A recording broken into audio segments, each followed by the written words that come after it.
Hi, my name is Bart Tarman. I'm one of the artists here at the Fine Line Gallery in Santa Barbara. And I want to tell you a little bit about my journey in art. It's somewhat peculiar, to say the least. I'm 74 years old. I was 66 and decided to take a long excursion across northern Spain. It's pilgrimage, and it's called the Camino de Santiago de Compostela. It's an old, ancient pilgrimage. And you walk for 500 miles, literally 500 miles, with a pack on your back. And it was a tremendous experience for me, going from France, actually, over 3 different mountain ranges and a desert or 2 and through cities. And it was for me to just kind of rethink my life at that moment in my life. And somewhere along the way, maybe at about mile 400 or something, I was walking across a bridge and I had this odd intuition, this odd thought went through my mind. And this was it, exactly. I need to put color on paper. And I thought, now that is the weirdest thought I've had in a long time. But I wrote it down and I thought about it and I sort of pondered it. And when I returned to the United States, I actually met with an artist friend of mine and his wife, and I told them this experience. And I said, I don't really know what it means, color on paper.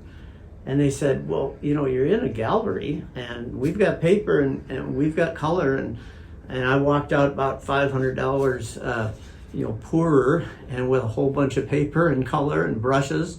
And I didn't know anything. I didn't know the primary colors. And that's how it started. It was mixing 2 primary colors. My grandchildren showed me how to do it. And seeing them turn into a 3rd color, I'd never seen that happen. And I was hooked. I couldn't stop. And so, as you can see, I became primarily a landscape painter. And the reason for that is when I was in Spain, I found that beauty has the property of healing you emotionally, spiritually, even physically. And I wanted to express in art the beauty of nature, whether it's in abstract, which I'll show you in a minute, or like this one that I just finished. This is of the Santa Ynez Valley near us, and a beautiful sunrise, sunset, it could be either, and the beautiful magentas in the sky. It just, for me at least, it evokes beauty, and as I said before, beauty heals. Whether it's a more impressionistic landscape like this, or something quite different. This is an abstract I finished about a week ago, and you can see in it what you want to see in it. It was non-representational. Some people, see a reflective lake with a little building in the background. I had none of that in my mind. I just wanted to put color on paper. And this is what came out of my imagination.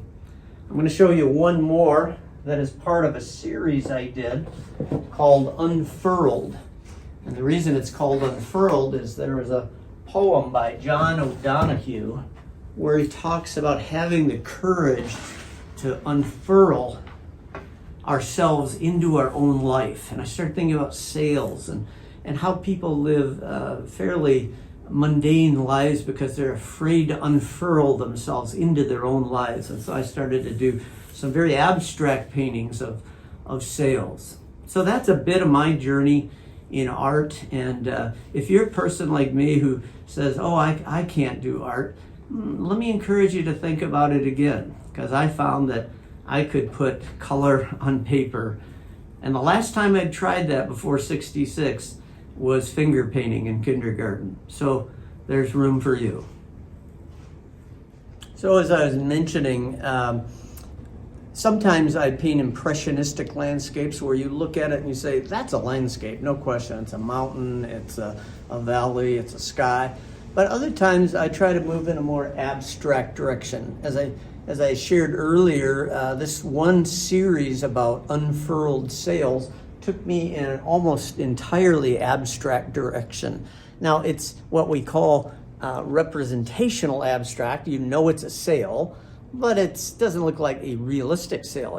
But it gives, hopefully it evokes a feeling. And that's part of what I try to do, is not paint what is there. You could take a photograph if you want to do that, but to try to paint what I feel when I see it, whether it's imaginal, these are all imaginal, what I call imaginal, I dream them up in my head, or I start on paper and I start to see the image coming out through the paper. As my mentor, Stephen Quiller of Colorado, says, listen to the painting. And I try to do that. And I'm always amazed because the painting does have a life of its own.